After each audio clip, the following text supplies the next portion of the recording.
En Amalia, net als andere kinderen en mijn dochter Alexia ook, die hebben echt met mensen gesproken en ben ik de eerste gezegd, het is heel fijn om met iemand te praten. En zeg het maar, het is gewoon geen issue.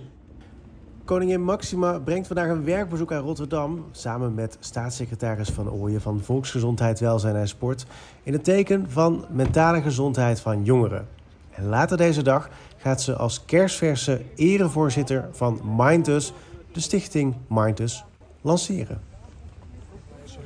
Heel fijn om hier te zijn. Nou, ik heb een foto maken hier.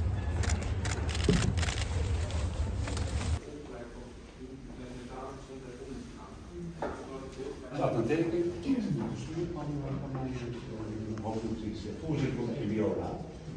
Ik ben 16 jaar en ik ben de penningmeester van het LAX, dus het Landelijk Actiecomité Gebieden.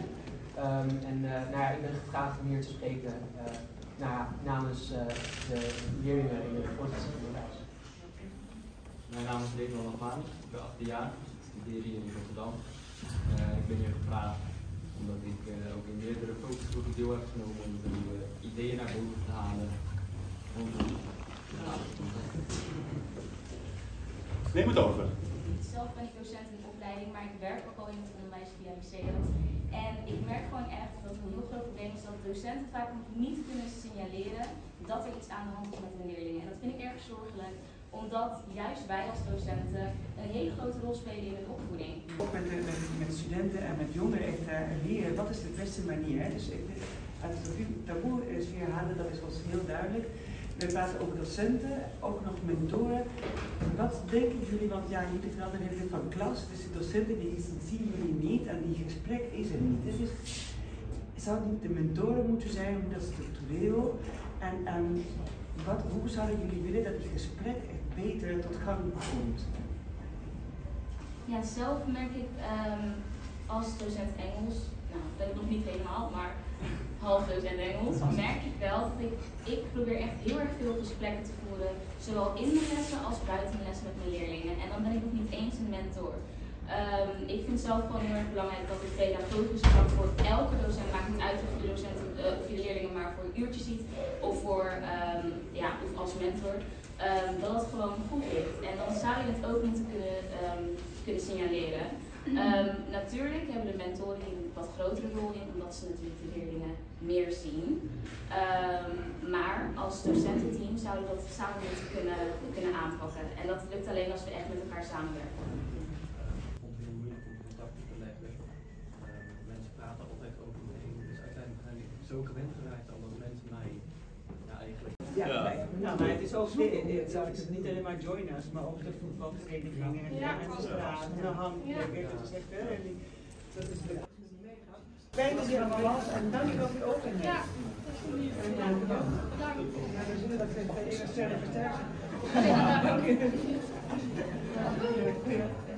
Van deze kant.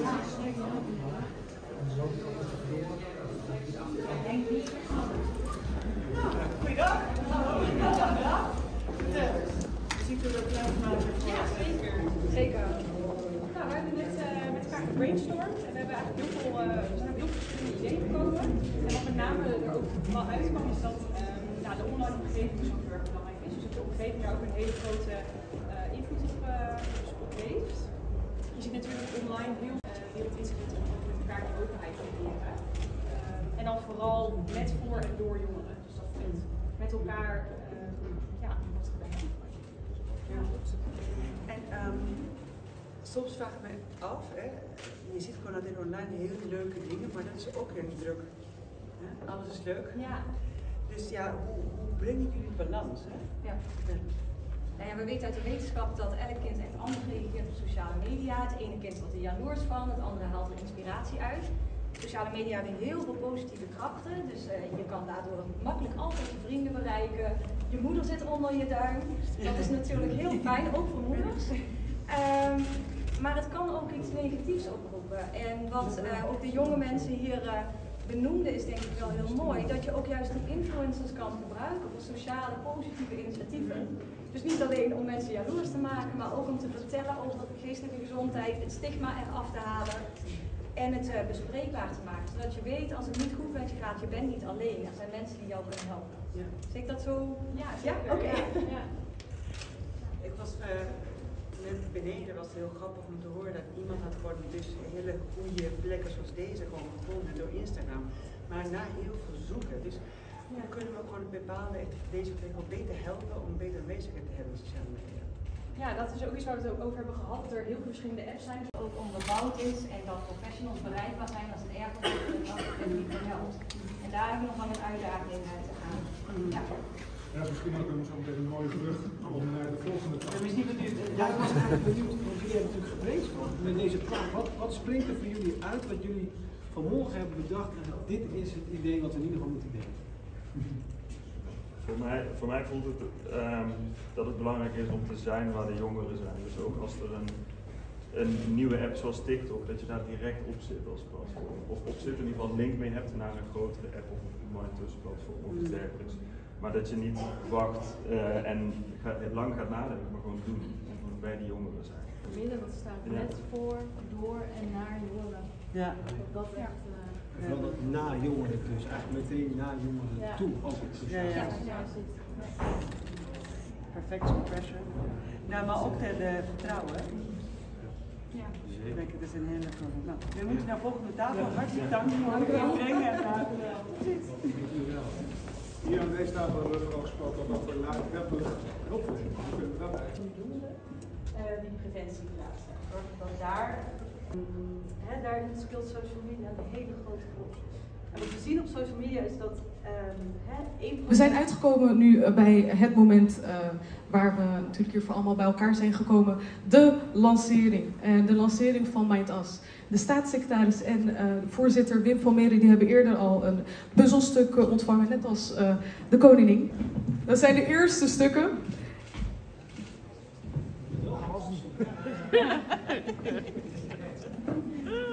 Majesteit, mag ik u naar voren vragen om samen met Marjolein en Edwin de laatste stukken te zetten.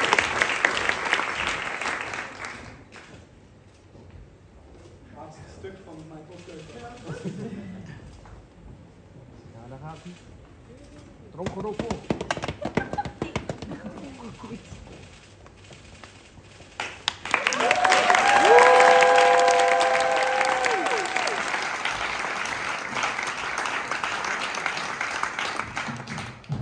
Ik vind het een geweldige dag. Een dag waarop we onze krachten gaan bundelen voor de mentale gezondheid van jongeren. Vandaag hebben we MindUs gelanceerd. Een programma waarbij u allemaal betrokken bent.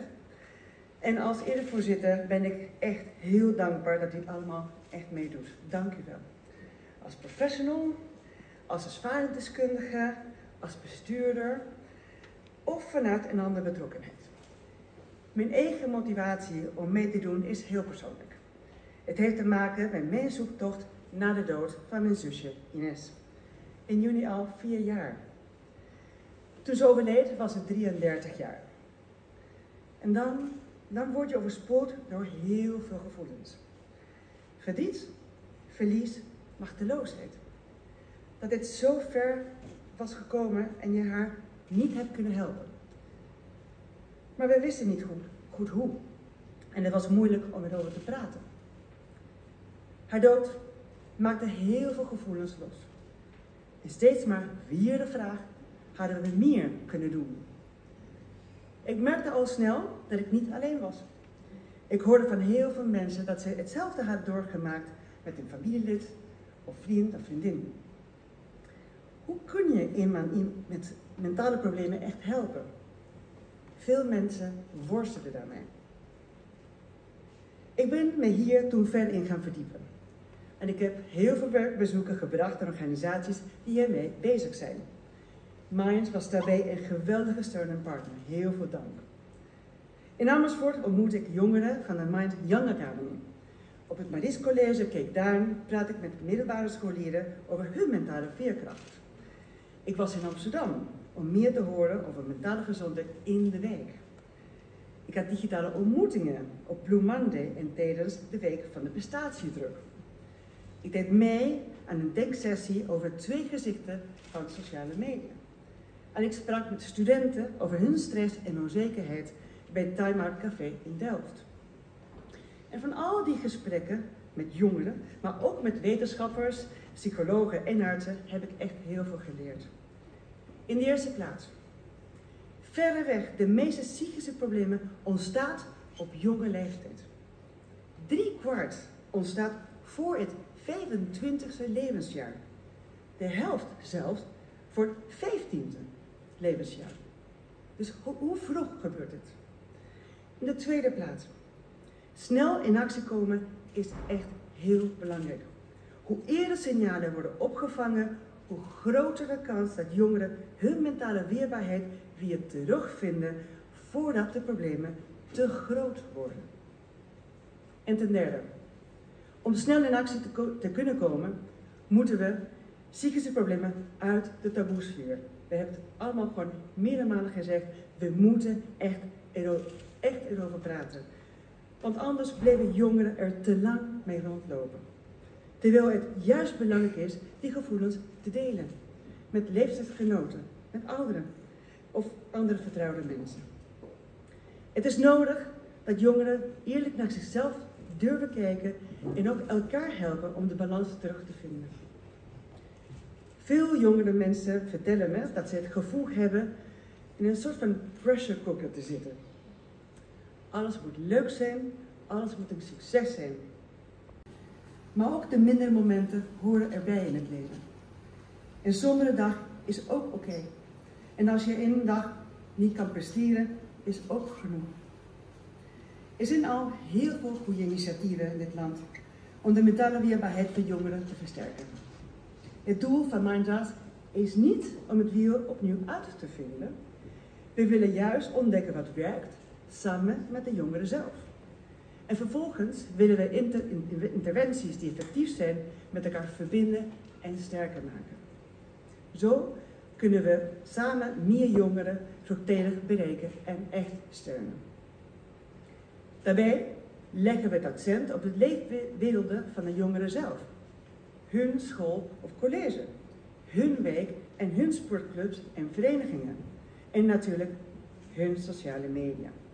Want jongeren brengen elke dag gemiddeld 42 minuten door op sociale media. Mentale gezondheid dus kan niet zonder een mentaal gezonde online omgeving. Vandaag hebben we samen een belangrijke mijlpaal bereikt. Mindas gaat van start. Met een fantastisch bestuur, dank u wel allemaal. Een bestuur met zijn eigen expertise, achtergrond en netwerk. En een brede coalitie van organisaties die meedenken en meewerken. En niet te vergeten een grote groep jongeren die samen met ons aan de slag wil. Mindas is geen praatgroep, maar een platform voor actie. Er is heel veel te doen. Over 7 maanden, op 1 november, zullen we de uitgewerkte plannen presenteren. En hopelijk ook al wat eerste resultaten. Ik roep dus iedereen met goede ideeën op om zich bij ons aan te sluiten. En echt met name alle jongeren, alsjeblieft, echt doe mee. Samen kunnen we echt heel veel psychische leed voorkomen en jonge mensen helpen weerbaarder te zijn en hun mentale gezondheid weer sterker te maken. Als hier voorzitter van Mindas ben ik er trots op met u allemaal samen te mogen werken. Mijn zoektocht is niet voor niks geweest. Samen met u allemaal hoop ik nu wel veel jongeren te kunnen helpen op hun weg naar weerbaarheid en mentale gezondheid. Dank u wel en heel veel succes allemaal.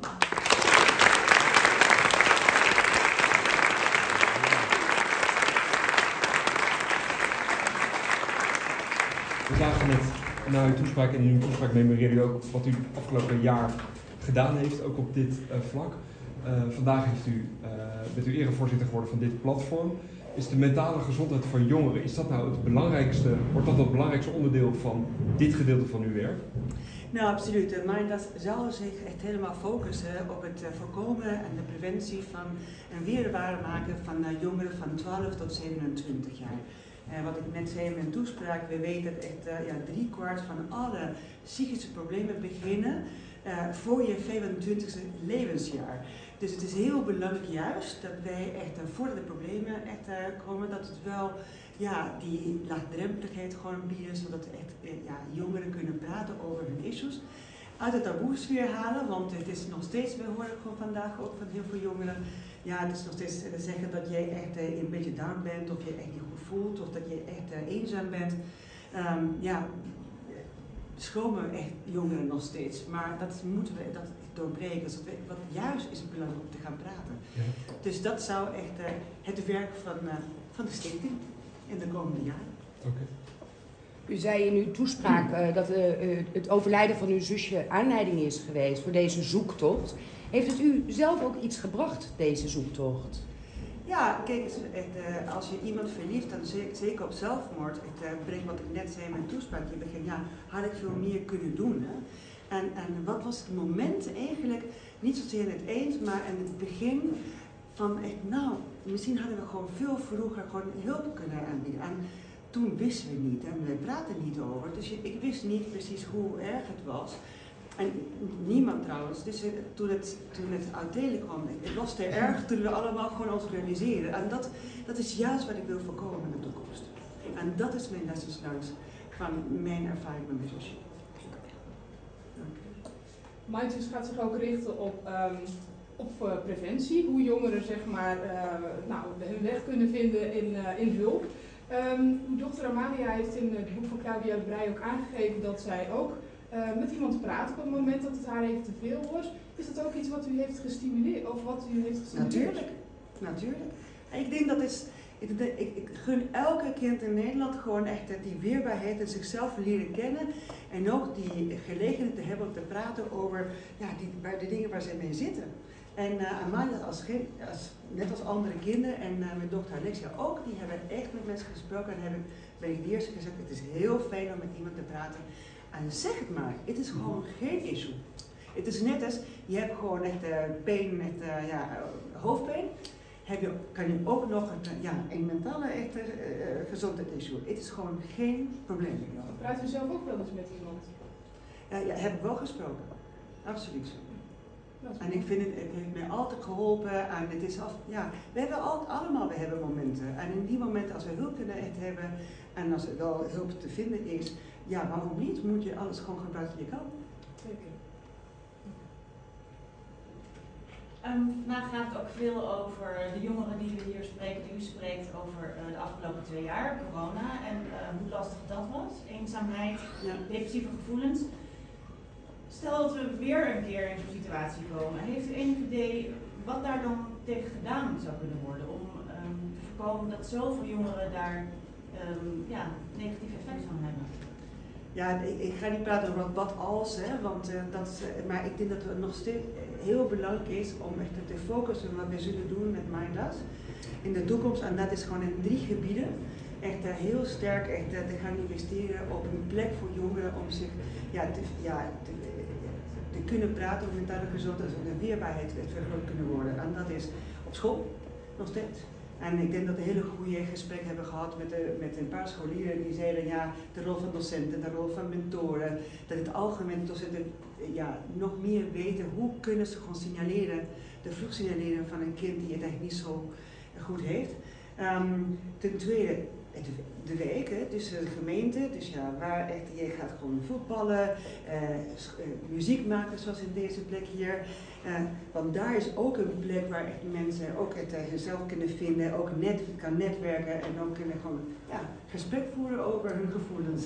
En ten derde op sociale media, en dat was natuurlijk enorm aanwezig tijdens corona. En daar moeten we ook echt heel aanwezig zijn. En door jongeren, want wij zijn hier oudere mensen die hierover praten, maar wij zijn echt enorm afhankelijk van jongeren die zelf gewoon echt gaan ontwerpen hoe wij daar vorm aan gaan geven, laat maar zo zeggen. Dank u wel. Veel succes. Dank u wel. Aan bestuur met name.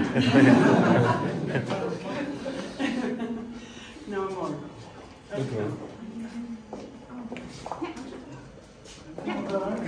Dank u wel. Dank u wel.